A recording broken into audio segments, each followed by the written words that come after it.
Hi guys, thank you so much for staying tuned to this channel.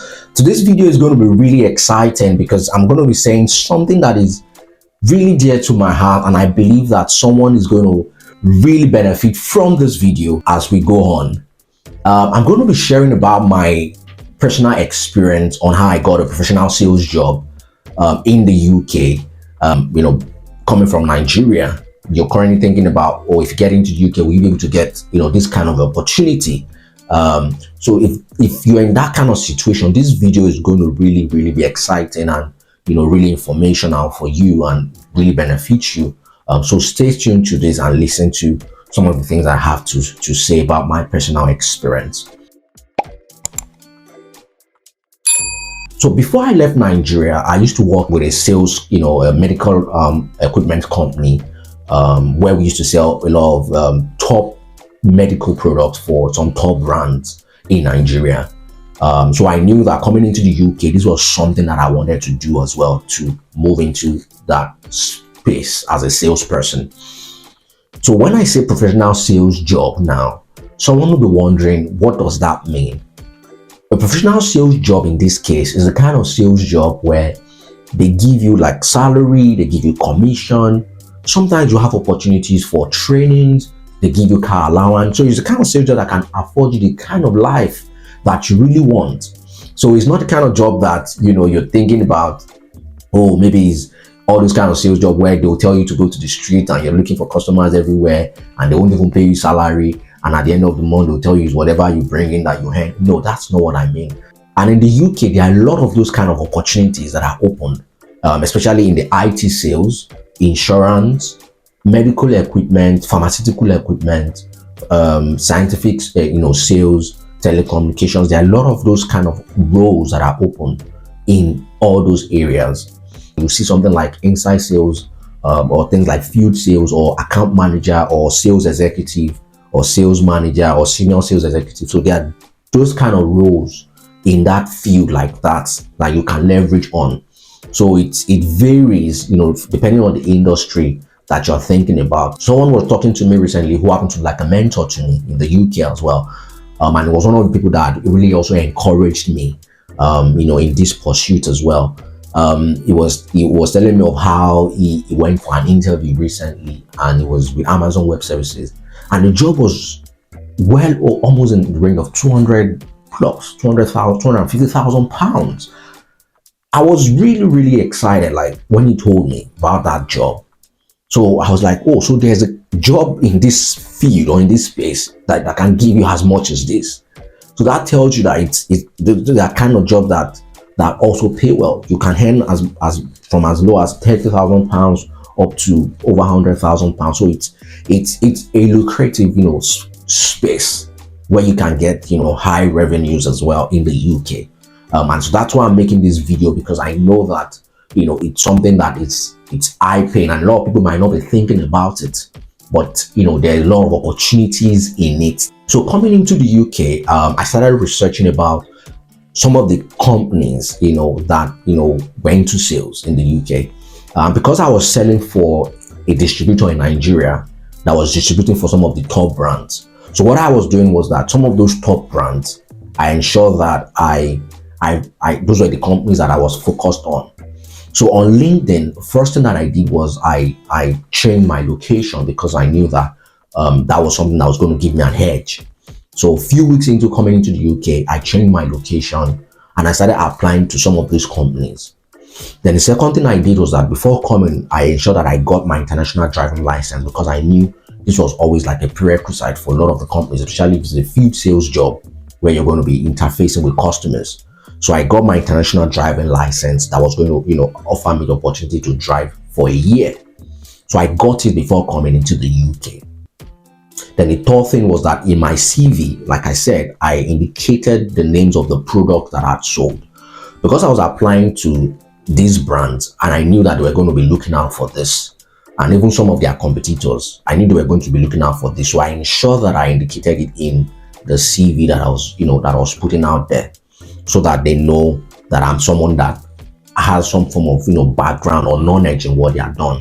But even if you don't have that sales experience, that is not still a limitation for you. You can always still put in for it. So it doesn't mean that because we all started from somewhere. So you got an experience from somewhere. So it doesn't mean that because you don't have the experience or you've never done it before that you cannot do it. So, but you can still go ahead to still, put in for it. So there's no limitation. Because the thing is that you won't, in most schools, you won't see a course called sales course or something. What happens is that most people who have studied a particular course, for example, I studied biomedical science. So what I did was that I focused on medical, industry. So the kind of sales that I'm doing is to sell, product and equipment in the medical space. Someone who has studied like insurance can also focus on, selling insurance to people, or someone who is into, IT or telecoms can also sell, software. So there are different spaces that you can play in, and it's not limited to medical or let's say banking or insurance. It depends on the field that you're currently dealing in. When I got into the UK, some of the places where I'd applied to, even coming from Nigeria, reached out to me, and I'd even applied when I was here as well. I got a lot of rejections, but I got about 2 places that reached out to me for interview, which is one of the places that I'm currently working. And the interview stage was really really long, to be honest. I mean, I don't think I'd done up to that amount of interview stage. It was about 4 stages. So the first stage was with the hiring, the HR. I had like an online meeting with the HR where he wanted to check if I had the right to work. We wanted to check if I had an international driving license. Wanted to check how many years was on my visa. I was coming on a dependent visa, so my wife was the one who came with the job. So I was coming on a dependent visa with my wife. So he wanted to find out if I had those basic things before I could proceed or move on with the interview. So in that space, I talked to him about my my previous experience and some of the questions he asked me on these things. The next phase was with the hiring manager, and in this phase, the hiring manager wanted to know if I was able to align with the company's values, if I could blend well with the team that they currently have, and so she was asking me questions relating to my previous experience, what I've done, how I've done it, and how I could work well within the team. Then the third stage, they told me to come with a presentation. So they had sent me an email saying I should come up with a presentation on what I was going to do in the first 90 days if I get the job. So this phase, the hiring manager was there with one member of the team where I currently work. We're in that, interview. And what I did was that I broke the interviews into the presentation into 3 stages. So the first 30 days, I told them that I was going to, learn more about the company's process, the company's, product, and also, network with a couple of people internally that I was going to be working with. Then, the second month, I mentioned that I was going to, get more connections with the suppliers that I was going to work with, reach out to a couple of the customers within the assigned territory, and ensure that at the end of it, I do like a mini, session with my manager just to get feedback, about how well I'm currently doing. Then in the 61st to 90th day, I said that I was going to, increase my connection, look out for the people who were the key decision makers. Key decision makers here mean that people who were, buying a lot from the company, current customers, then also people who probably have been dissatisfied with the companies over the course of, the years before I came in, and try to amend some of those relationships. And if there are any major pending sales that I needed to, follow up on, that I was going to follow up on it. So this was what I said I was going to do in the first, in the 90 days if I get the job. And at the end of it, I said I was going to talk to my manager just to get her feedback, on how well I'm currently doing. So this was one of the things that I had done. The 4th stage was an interview with one of the directors of the company. This interview was really good because he really wanted to drill into how I could solve problems. So questions like, what would I do if, what did I do? Have I been in a situation where a customer has said no to me before and that they were not going to buy from me? What was I going to do? And then how well would I work within a team? Have I ever worked in a team and there have been, challenges or issues? How did I handle, those situations? So the first question that he said about as the customer ever said no to me. So what I said was that the fact that a customer says no to you now doesn't mean that, that's the end of the road. That the customer is not willing to buy from you now does not mean they will not buy from you tomorrow.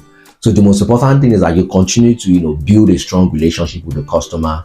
And then if the customer even doesn't buy today, he might buy tomorrow and you might get the sale the next time. So I said I was going to ensure that I built a stronger relationship with the customer. And so that was how I was able to, at least answer that question. And, when he asked about how well I was going to work well in the team, I said, for me, working within the team is just for you to be open. If there are anything that are not clear to you, you try as much as possible to communicate to them, ask questions where necessary, provide solutions to the ones that you can also help out with, so that you're, a well-rounded team player. And that was how I was able to answer that. But in preparing for the interview, I also ensured that I watched a couple of YouTube videos, on, questions that they could ask in a sales interview, just to get a bit more familiar, and expose myself to how these, questions were being handled. So it's something that I also advise if you're going in for that kind of interview.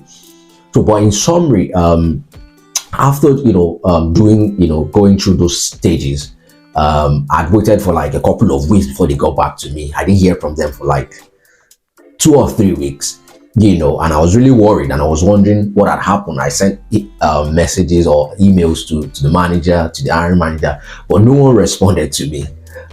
So finally, the HR reached out to me and he told me that unfortunately they were going to go ahead with somebody else, that I was not the one that was picked, but I really, really did well, that I was among the top 2 that they were going to pick, but they had to go with someone internal who was moving from one role to another role. But if they had any other opportunities that, they were going to still reach out to me, that I really did well. And I said, okay, fine, that's okay. Then the next day, I got another, call from the HR and it was like, am I still interested in working with them? I said, well, yes, of course, that I'm interested in working with them. That they had reconsidered, what they said yesterday, that the manager was willing to go ahead with me if I really want to also continue. And I said yes, and that was how I got the job. So got rejected the first day, but the second day, things opened up, and that was just only God, to be honest. So my thought is that there are opportunities, in this field for anyone who is willing to, to pursue this. And even if it's not in this field, whatever field that you're willing to go in for, there are opportunities in those fields. There is no limit as you come into this country as well. If it has not happened for me, I won't be saying this. So if you're considering anything, considering any area, one of the things you could do is to research about it, find out those roles that are available in that area. Because one of the things that I realized that in this country, some of the roles that some of us do back home, there are different other names that they are being called when you come in here. One website that you can check is prospect.ac.uk. Prospect.ac.uk is a website that can really help you. You can go in there and check. There are several roles, depending on the field that you're currently doing, that you can check for, the names that some of those roles are being called here. So, but in summary, if you're thinking about, also switching into a sales job, it's possible. Even if you don't have, an experience right now, there are opportunities in the space, the sales industry, that, you can always start with and progress into. So if you have any questions based on all that I've shared and you want a one-on-one session with me, you can reach out to me on the email, in the link below. And if you have also any comment and you would like to, share anything, you can also drop that, on the comment section. And if this video has been very helpful to anyone, kindly, like the video and also share to as many people that that this would also, be of benefit to. Thank you so much for staying tuned to this channel. We look forward to seeing you next time.